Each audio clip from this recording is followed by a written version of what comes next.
तो मैग्रोकर्ड स्वागत है आपका लुक अवे मूवी में। तो इस मूवी की शुरुआत में हमें सोनोग्राम में दो बच्चे दिखाई देते हैं। फिर सीन चेंज हो जाता है और हम 17 साल की लड़की मारिया को देखते हैं जो स्कूल के लिए तैयार हो रही है। मारिया काफी शर्मिली और सामाजिक रूप से बड़ी अजीब है।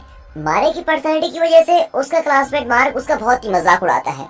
मारिया की एक इकलौती दोस्त है जिसका नाम लिली है, जो उसके बाकी के दोस्तों के सामने उसको इग्नोर करती है। इसलिए हम कह सकते हैं कि मारिया की स्कूल लाइफ ज्यादा अच्छी नहीं है। अब एक दिन स्कूल में मारिया और लिली आइस हॉकी टीम को खेलते हुए देखती है। लिली खेल के बीच में जाकर फिर अपने बॉयफ्रेंड सीन को किस करने लग जाती है। अब मारिया ये सब देखकर चलती है क्योंकि काफी वक्त से सीन मारिया का क्रश था। आगे हम देखते हैं कि मारिया अपने पेरेंट्स डैन और एमी के साथ डिनर कर रही है। डैन एक सर्जन है जिसको हर चीज परफेक्ट चाहिए। अब डैन का मारिया की जिंदगी में पूरा कंट्रोल है और डैन ही उसकी सोशली एंजाइटी का कारण भी होता है। लेकिन मारिया की माँ एमी हमेशा मारिया के लिए अच्छा करना चाहती है, लेकिन अपने पति के बुरे बर्ताव के कारण वो भी डिप्रेशन में रहती है। फिर एमी मारिया से कहती है कि वो उसे प्रॉम के लिए किसी लड़के के साथ भेजेंगी, लेकिन मारिया मना कर देती है और वहाँ से चली जाती है। अब ये देखकर डैन मारिया को कहता है कि ये और कितनी कार्य बनेगी। अफसोस मारिया ये सुन लेती है और अकेले बैठकर रोने लग जाती है। उसके बाद मारिया को दो बच्चों का सोनोग्राम मिलता है जो उसके पेरेंट्स ने रूम में शीशे के पीछे छुपाया हुआ था। अब इसको देखने के बाद मारिया शोर लेने जाती है और अपनी परछाई को आईने में देखती है। फिर मारिया घबराकर बाथरूम से भागी जाती है। फिर सुबह नाश्ते के वक्त मारिया डैन को रात की घटना के बारे में सब कुछ बताने की कोशिश करती है, लेकिन डैन उसकी बात काट देता है और कहता है कि वो कितनी बुरी लग रही है। आगे हम स्कूल में देखते हैं कि लिली सीन के साथ बिजी होती है और मारिया को इग्नोर कर देती है। वैसे मार्क आकर मारिया को गिरा देता है। फिर सारे मारिया पर हंसने लग जाते हैं, लेकिन सीन मारिया की मदद करता है। फिर सीन मारिया से पूछता है कि वो ठीक है और बल्कि मार्क को मारने भी लग जाता है। उसी रात मारिया को उसका नाम बाथरूम से सुनाई देता है। अब मारिया बाथरूम में जाती है और मिरर में अपनी परछाई देखती है। परछाई अपना नाम एरम बताती है और ये भी कहती है कि वो हमेशा से मारिया के साथ ही है, जब से उसका जन्म हुआ है तब से। एरम मारिया के सारे दुखों को दूर करने की क्षमता रखने का दावा भी करती है, लेकिन उसका असली मकसद क्या है ये नहीं बताती। लेकिन मारिया एरम को पसंद करने लग जाती है क्योंकि एरम जानती है कि उसकी पसंद, डर और नापसंद क्या है। वो दोनों बहुत ही अच्छी तरीके से बात करते हैं और काफी अच्छे दोस्त भी बन जाते हैं। और मारिया को इस बात की परवाह नहीं होती कि वो एक परछाई से बात कर रही है। अगले दिन मारिया काफी अच्छे मूड में होती है और स्कूल के बाद अपने पापा के क्लिनिक में जाती है।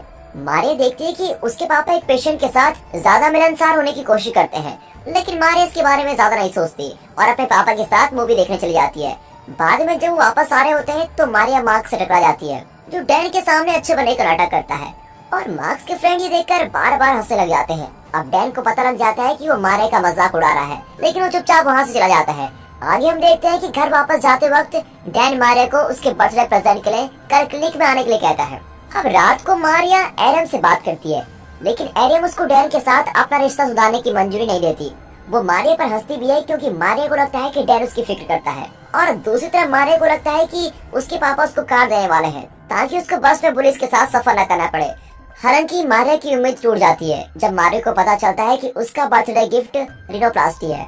डैन का मानना ये भी है कि मारिया का नाक परफेक्ट नहीं है। अब ये सुनकर मारिया का दिल ही टूट जाता है। फिर मारिया वापस घर आती है और एरम से मिलती है। एरम मारिया को बताती है कि उसको पहले से ही डैन के बारे में सब कुछ पता है और मारिया ये सुनकर बड़ी उदास हो जाती है। मारिया को फिर हंसाने के लिए एरम डैन के अफेयर्स का मजाक बनाती है। अब यहाँ एमी मारिया को अकेले बाथरूम में बात करते देख लेती है और पागल होने लगती है। फिर एमी डैन के पास जाती है और उसे इन सब के बारे में बताती है, लेकिन डैन उसकी बातों पर गौर ही नहीं करता और उसे नींद की गोलियां देकर सोने के लिए कहता है। फिर सोने से पहले मारिया डैन को बताती है कि उसको फिर से वही सपने आने लगे हैं। अगले दिन मारिया और लिली पुराने क्लब हाउस में आइस स्केटिंग की प्रैक्टिस करने आते हैं। लिली को आइस स्केटिंग काफी अच्छी तरह से आती है, जबकि मारिया बहुत ही मुश्किल से खड़े हो पाती है। मारिया जब चलने की कोशिश करती है तो वो फिसल जाती है और उसके पैर पर भी लग जाती है। हालांकि लिली उसकी मदद नहीं करती क्योंकि मारिया की नजर उसके बॉयफ्रेंड पर होती है और वो उसको सबक सिखाना चाहती है। उसके बाद मारिया घर जाती है और एरियम उससे बताती है कि लिली अच्छी दोस्त नहीं है, लेकिन मारिया अभी भी लिली को एक मौका देना चाहती है। लेकिन एरियम उसको बिल्कुल मना कर देती है कि ऐसा मत करो। अब एरियम मारिया को याद दिलाती है कि लिली ने उसके साथ बचपन से क्या क्या बुरा किया है और आखिर में एरियम कहती है कि वो उसके सारे दुख दूर कर देगी अगर वो उसकी जगह आ जाए। फिर बदलने के लिए वो दोनों एक दूसरे के करीब आते हैं, लेकिन वैसे ही एमी आ जाती है। अब अगले दिन एमी मारिया को प्रॉम नाइट के लिए तैयार करती है। हालांकि मारिया का पार्टी में जाने का मन नहीं होता, लेकिन अपनी माँ के खुशी के लिए वो चली जाती है। अब जैसे ही मारिया वहाँ पर पहुँचती है उसे एहसास होता है कि यहाँ आना अच्छा आइडिया नहीं था। जब सारे स्केटिंग कर रहे होते हैं तो यहाँ मारिया बड़ी मुश्किल से खड़ी हो पाती है और बाद में सीन मारिया की मदद करता है और उसको डांस के लिए पूछता है। जब वो दोनों डांस को एंजॉय कर रहे होते हैं तो लिली उनको देखकर बहुत ही जलने लगती है और अचानक से मारिया फिसलकर गिर जाती है। फिर सीन उसकी मदद करना चाहता है, लेकिन लिली उसको रोक देती है और ऐसा दिखावा करती है जैसे उसे मारिया को गिरते हुए देखा ही ना हो। इसके बाद मार्क उसको उठाने के लिए अपना हाथ देता है, लेकिन उसकी मदद करने के बजाय वो उसको बर पर घसीटने लग जाता है। अब सारे लोग ये देखकर बहुत ही हंसने लगते हैं, जबकि मारिया उसको रोकने के लिए बहुत रो रही होती है। अब जैसे मार्क मारिया को छोड़ता है, मारिया उठकर घर चली जाती है। अब मारिया सबके ऐसे घटिया बिहेवियर से बहुत ही थक जाती है और एरियम को उसकी जगह लेने को कहती है ताकि वो उसकी सारी प्रॉब्लम्स को ठीक कर सके। अब उसके बाद मारिया और एरियम एक दूसरे से अपने हाथ और ओंठ जोड़ती हैं। फिर थोड़ी देर बाद मारिया शीशे के अंदर चली जाती है और एरियम उसकी जगह पर आ जाती है। उसी रात को एमी को सपना आता है कि वो बच्चे को जन्म दे रही है, लेकिन ये सब बहुत ही भयानक होता है। एमी को मारिया के जन्म के बाद ऐसे सपने आते ही रहते हैं। अब अगले दिन सुबह एमी को मारिया के बर्ताव में कुछ बदलाव दिखाई देता है, क्योंकि मारिया जिस खाने को हाथ भी नहीं लगाती थी उसे खुशी खुशी खा लेती है। अब ये देखकर एमी बहुत ही खुश हो जाती है कि ये अच्छी हो गई है और इसके बारे में ज्यादा नहीं सोचती। आगे हम देखते हैं कि मारिया स्कूल जाती है। मारिया पहले से ज्यादा बहुत ही कॉन्फिडेंट लगती है। फिर जब मार्क्स प्रॉम नाइट को लेकर मारिया का मजाक बनाता है तो मारिया उसके कान में कुछ बोल देती है और उसको चुप करवा देती है। अब ये देखकर सीन मारिया से पूछता है कि उसने मार्क के कान में ऐसा क्या कहा, लेकिन इनको पता नहीं होता कि ये मारिया नहीं है बल्कि एरियम है, जिस पर मारिया सीन के कान में भी वही बोल देती है और वो परेशानी हो जाता है। फिर लिली एरियम से मिलती है और उससे कल रात की बात करती है और उस बात को एक मजाक में भी ले लेती है। एरियम बड़े आत्मविश्वास से लिली से पूछती है कि क्या वो उसे स्केटिंग दोबारा सिखाएगी, और लिली मारिया का कॉन्फिडेंस देखकर बिल्कुल हैरान हो जाती है और उसे क्लब हाउस में प्रैक्टिस करने के लिए बुलाती है। इसके बाद एरियम डैन से मिलने उसके क्लिनिक में जाती है और ऐसे दिखाती है जैसे उसको डैन से मिलकर बहुत ही खुशी हुई है। एरियम डैन से कहती है कि वो उसको बहुत याद कर रही थी और ऐसा लग रहा था जैसे वो बहुत सालों बाद डैन से मिल रही हो। एरियम जानती है कि उसके पापा के काफी अफेयर चल रहे हैं, लेकिन उसकी माँ को इसके बारे में कुछ भी पता नहीं होता। लेकिन एरियम चाहती है कि एमी के सामने डैन का असली चेहरा आ जाए, इसलिए जब रिसेप्शन में कोई नहीं होता तब एरियम डैन की गर्लफ्रेंड को कॉल करती है और 1 बजे क्लिनिक में बुलाती है। एरियम एमी को कहती है कि 1 बजे डैन और उसकी डेट है, और आगे हम देखते हैं कि लिफ्ट में एमी की मुलाकात डैन की गर्लफ्रेंड से होती है और एमी को पता चल जाता है कि ये डैन की गर्लफ्रेंड है। उसी रात एरियम चुपके से एमी से पूछती है कि उसके पापा कहाँ पर हैं, और एमी तो जानती है कि डैन उसी लड़की के साथ है, फिर भी झूठ बोल देती है कि डैन को कुछ काम है। अब एरियम गुस्से में आकर कहती है कि तुम मान क्यों नहीं लेती कि तुम्हारा पति किसी दूसरी औरत के साथ सो रहा है।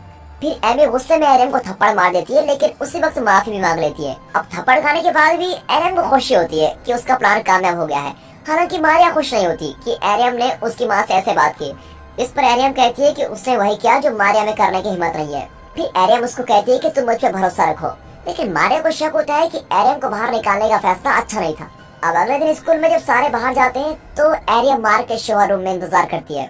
जैसे मार्क आता है तो एरियम उसको हॉकी से मारती है और मार्क को जमीन पर गिरा देती है। फिर एरियम कहती है कि दोबारा उससे कभी पंगा मत लेना। उसी दिन एरियम और लिली क्लब हाउस में हॉकी की प्रैक्टिस करने जाते हैं और इस बार मारिया लिली से ज्यादा अच्छी स्केटिंग करती है, और ये देखकर तो लिली बिल्कुल हैरान हो जाती है क्योंकि उसे लगता था कि वो मारिया से हर चीज में अच्छी है। आगे हम देखते हैं कि एरियम लिली को चौंकाने के लिए उसे एक प्रोफेशनल की तरह कॉपी करती है, और फिर अचानक से एरियम गुस्से में लिली की तरफ आती है और वो एक दूसरे से कोई बात भी नहीं करते। लेकिन लिली को महसूस होता है कि वो किसी मुसीबत में है और वो वहाँ से फटाफट भागने लग जाती है, लेकिन बीच में ही लिली अपना बैलेंस खो देती है, जिसकी वजह से वो पत्थर पर टकरा जाती है और उसी वक्त मर जाती है। फिर एरियम पुलिस को कॉल करती है और रोने का दिखावा करती है। उसके बाद एरियम मारिया के पास जाती है। मारिया के पास कोई शब्द नहीं होते क्योंकि एरियम ने लिली के साथ जो किया वो ठीक नहीं था। मारिया रोती है कि एरियम ने उसकी बेस्ट फ्रेंड को मार दिया है, लेकिन एरियम उसको कहती है कि लिली के साथ ऐसा ही होना चाहिए था। इस पर मारिया एरियम से डिमांड करती है कि उसको इस मिरर से बाहर निकलना है, लेकिन एरियम उसे मना कर देती है और कहती है कि उसे अभी काफी काम करने हैं।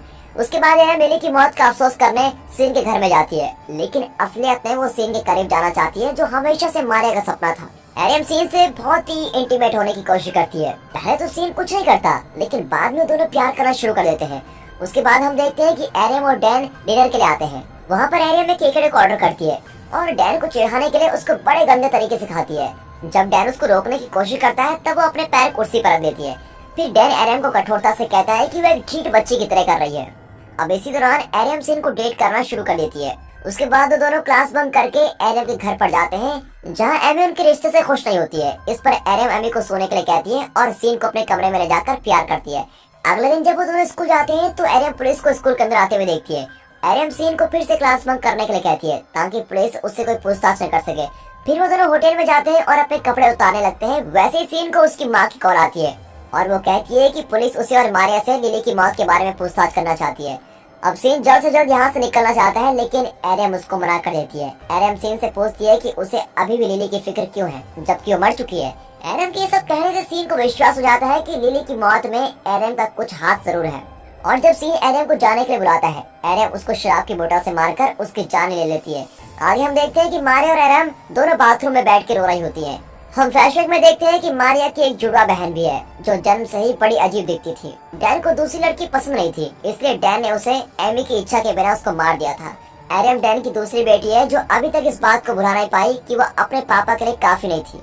कुछ घंटे बाद एरियम शराब पीकर डैन के पास जाती है और डैन एरियम को शांत करने की कोशिश करता है, लेकिन एक काफी चौंकाने वाली बात होती है कि एरियम डैन के सामने अपने सारे कपड़े उतार देती है।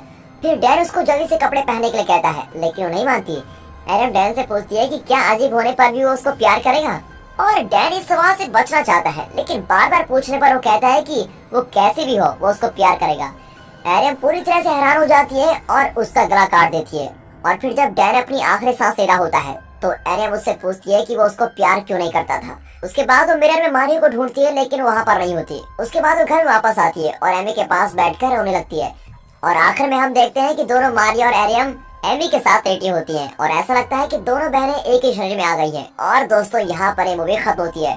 तो दोस्तों कैसी लगी आपको ये अलग मूवी, कमेंट करके जरूर बताइएगा। और अगर वीडियो अच्छी लगी हो तो वीडियो को लाइक और चैनल को सब्सक्राइब करना बिल्कुल मत भूलिए। बाकी मिलते हैं अगली वीडियो में, तब तक ले गुड बाय, अपना ख्याल रखिए and finally thanks for watching.